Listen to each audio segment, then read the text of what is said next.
What happens when a top-tier player becomes expendable overnight? In Toronto, a city where hockey is a religion and every decision is dissected by millions of passionate fans, a $3 million per season defenseman watches his teammates from the bench. Timothy Liljegren, once a promising prospect, is now just another name on the trade block. The dream of becoming part of the Maple Leafs defensive core fades with each game as his equipment remains untouched in the locker room. In a land of blue and white, where legends have been forged and hearts have been broken countless times, yet another chapter of uncertainty unfolds. And this time, the protagonist is a quiet Swede whose future may lie thousands of miles away from the city that once promised to be his home, the Toronto Maple Leafs. A franchise with 13 Stanley Cups, but none since 1967. Almost 6 decades of waiting, of unfulfilled promises, of almost there. A team that bears the weight of the heaviest expectations in professional North American hockey. A team that constantly reinvents itself in a desperate search for the sport's holy grail. From the days of Dave Keane and Johnny Bower lifting the last cup, through the eras of Darryl Sittler, Doug Gilmour, and Matt Sundin, to the current core of Austin Matthews and Mitch Marner, the Leafs have always chased that perfect combination, that special chemistry that turns a good team into a champion. And along that journey, we've seen talents come and go, some leaving indelible legacies, others reduced to mere footnotes in the rich history of the franchise. We're talking about a team carrying the longest championship drought in the NHL. A team that, year after year, shoulders the hopes of one of the most dedicated and often tortured fan bases in global sports. A team where pressure is relentless and success is measured by only one metric: winning the Stanley Cup. And along this endless journey, we've seen talent arrive and depart. Wendell Clark, the warrior captain who embodied the Leafs' fighting spirit in the 80s and 90s. Matt Sundin, the elegant Swede who for years was the face of the franchise. Phil Kessel, misunderstood by many but a natural-born scorer. And now, perhaps, it's Timothy Liljegren's turn. Another Swede who, unlike Sundin, could not establish himself as a key piece in the blue and white puzzle. If you're a true Leafs fan, you need to follow every twist of this story as it unfolds behind the scenes of the franchise. Subscribe to the channel and turn on the notification bell, so you'll be the first to know when a hammer drops on a deal that could change the team's direction for the season. Join our analysis community and stay on top of everything happening behind the scenes of the NHL's most valuable franchise, where every decision is meticulously scrutinized by a passionate and often impatient fan base. Timothy Liljegren, the 25-year-old Swedish defenseman with a $3 million per season contract, has not appeared in any of the Leafs' first 3 games this season. A former first-round draft pick, selected 17th overall in 2017, now watching everything from the stands as a spectator. The Swede, who was once considered the future of Toronto's defensive core, now seems to be out of the coaching staff's plans. The word circulating through the hallways of Scotiabank Arena is clear and growing stronger. Leafs general manager Brad Treliving has put Liljegren on the trade market. The executive, known for not hesitating when he believes change is needed, has already begun exploring potential trade partners. With the team's crowded blue line, Liljegren has become an expendable piece. The arrival of Chris Tanev and Oliver Ekman-Larsson, combined with the presence of Morgan Reilly, Jake McCabe, and TJ Brody, has created fierce competition for ice time. And in that battle, the Swede seems to have fallen behind, though there are indications he might play on Wednesday, possibly as showcase, attempt to boost his market value. The rumors surrounding his departure continue to intensify. Sources close to the team suggest that the relationship between player and franchise has reached a point of no return. Inside sources indicate that 4 NHL teams have already shown interest: the Anaheim Ducks, San Jose Sharks, St. Louis Blues, and Philadelphia Flyers, each with varying levels of need and cap space flexibility to absorb the Swede's contract, which runs through the end of next season. The Ducks, deep in a rebuilding phase and with plenty of cap room, seem to be the most interested party. Pat Verbeek, the GM of the California team, has already shown a willingness to acquire young talents who failed to meet expectations in high-pressure markets. San Jose, another West Coast franchise in the midst of a rebuild, also emerges as a potential destination for the defenseman. But what is really happening away from cameras and microphones? Liljegren was once considered a defenseman with exceptional offensive upside when he was drafted. Comparisons to Erik Karlsson were not uncommon. A young player with strong vision, smooth skating, and the ability to initiate the attack from the defensive zone. Years later, his development never reached the expected heights. Early career injuries, including a bout of mononucleosis that sidelined him for months shortly after being drafted, slowed his progression. By the time he finally reached the NHL full-time, expectations had already been adjusted. The pressure to win in Toronto is relentless, and patience for player development is a luxury the team cannot afford. Each season without the Stanley Cup is viewed as a failure, and every player is judged by their ability to contribute to the immediate goal, not by their long-term potential.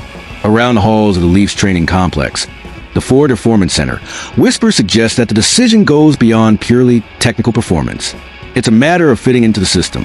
Head coach Craig Berube, known for his physical, straightforward hockey style since his Stanley Cup win with the St. Louis Blues, values defensively imposing players who can win board battles and clear the front of the net. Liljegren, with his more technical and less physical style, has become a victim of the team's philosophical shift. His game, centered around transition and first pass precision, clashes with the more traditional and conservative approach Berube is trying to implement. In a system that prioritizes defensive solidity above all else, the Swedes' offensive qualities end up underutilized. There's also the financial aspect, always a key factor in modern NHL decisions. With $3 million counting against the salary cap and players like William Nylander, Austin Matthews, and Mitch Marner eating up a significant chunk of the budget, every dollar matters. Managing cap space now means flexibility for reinforcements later in the season, when player prices tend to rise due to limited market options. The relationship between Liljegren and the coaching staff has quietly deteriorated over the past few seasons. Limited opportunities, constant rotation of defensive partners, and the inability to establish a consistent stretch of games created a cycle of mistrust that's been hard to break. Internal sources reveal that Liljegren has expressed frustration during private meetings with the coaching staff. Not explosively or disrespectfully, but with a resignation of someone who realizes his time with the organization may be coming to an end.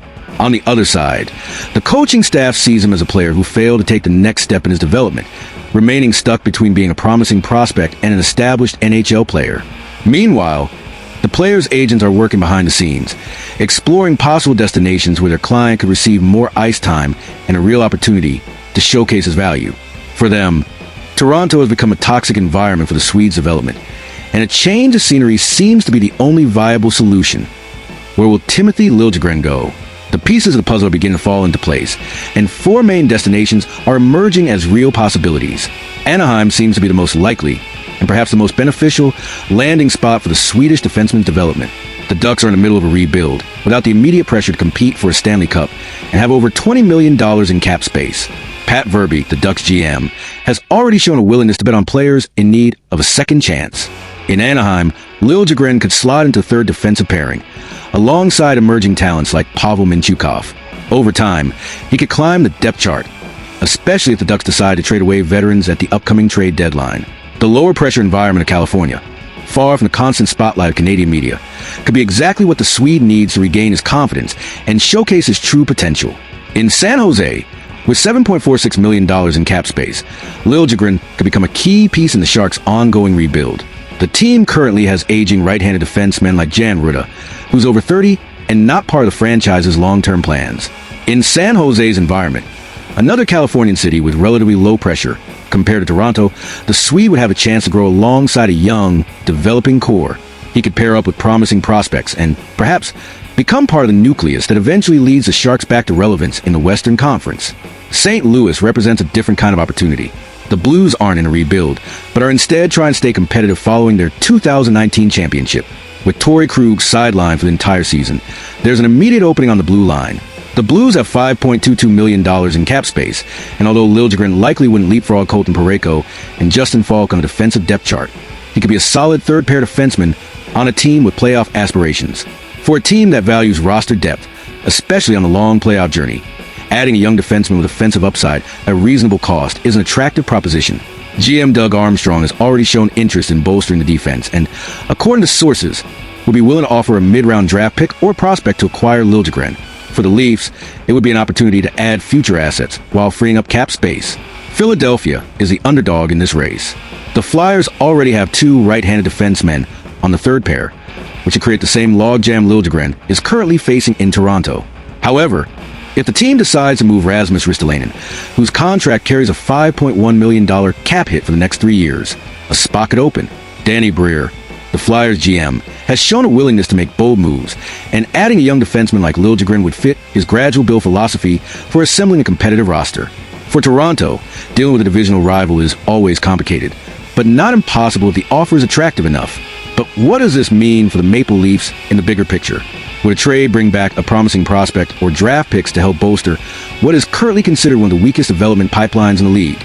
Or would Toronto prefer to acquire a player ready to contribute immediately, staying aligned with the win-now philosophy that has shaped the franchise's decisions in recent years?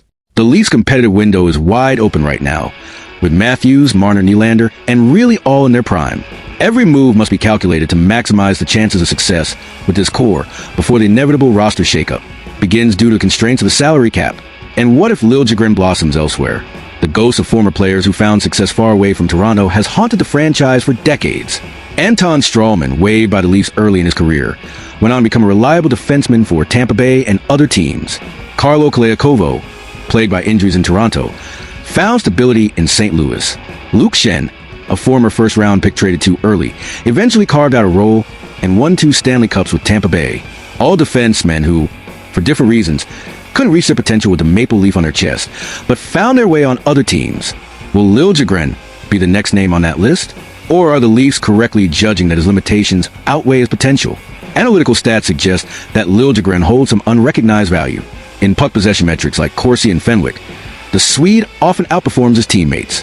However, his limited usage, often in sheltered situations against weaker opposition, raises questions about whether these numbers could translate to a more prominent role. For rebuilding teams like Anaheim and San Jose, betting on a player like Liljegren represents a calculated risk. If he reaches a potential, they'll have a top 4 defenseman at a below-market price. If not, the financial impact will be minimal for franchises with ample cap space. For the Leafs, the situation is more complicated. Keeping a $3 million player in the press box is not sustainable, especially when every dollar counts toward building a championship-caliber roster. At the same time, trading him for less than his potential value would be another example of the buy high, sell low syndrome that has plagued the franchise for years. As Timothy Liljegren awaits his fate over the coming days or weeks, the question echoing to the Scotiabank Arena's hallways and the minds of Leafs fans is inevitable. Are the Maple Leafs repeating a mistake from the past, or are they finally making the right call by moving on? The challenge of building a winning team in Toronto remains one of the toughest tasks in professional sports, with a weight of history and sky-high expectations turn every decision into a potential turning point. In a league where balance is a norm and margins of error are razor-thin, even the smallest moves can have massive consequences. Trading away a third-pair defenseman today could be the difference between hoisting the cup or watching the playoffs from the sidelines tomorrow. Liljegren's chapter in Toronto seems to be coming to an end. Another story in the long saga of a franchise desperately trying to break the curse that has haunted it since 1967. And as the days go by, Brad Treliving's phone keeps ringing, with GMs from across the league inquiring about adding a young defenseman with untapped potential. And you, Leafs fan, what's your take on the situation? Does Liljegren deserve one more chance to prove his worth? Or is it time to turn the page and move on? Is the coaching staff right to prioritize a more physical, straightforward style on defense? Or are they wasting the technical talent of a player who might flourish with more opportunities? Leave your comment below and share your thoughts on the Swedish defenseman's future and the impact his likely departure will have on the Leafs' performance this season. And don't forget to like this video if you want us to keep following this story until its final chapter. Every twist in this saga deserves to be told, and we're committed to bringing you every nuance and behind-the-scenes detail of this negotiation. In the next episode, we'll analyze how the potential trade connects with other strategic moves by the team and what it could mean for the Leafs' chances this season. We'll look at Treliving's trade history, both in Calgary and Toronto, and try to predict his next step in this complex chess match that is managing an NHL team under the strict salary cap. The chase of the Stanley Cup continues, and every piece of the puzzle matters. Every player who wears the blue and white carries the weight of millions of expectations. And while Timothy Liljegren may be preparing for a new chapter in his career, the Toronto Maple Leafs carry on their endless journey in search of the glory that has eluded them for so long. If you're as passionate about the Maple Leafs as we are, make sure you don't miss any updates on this developing story.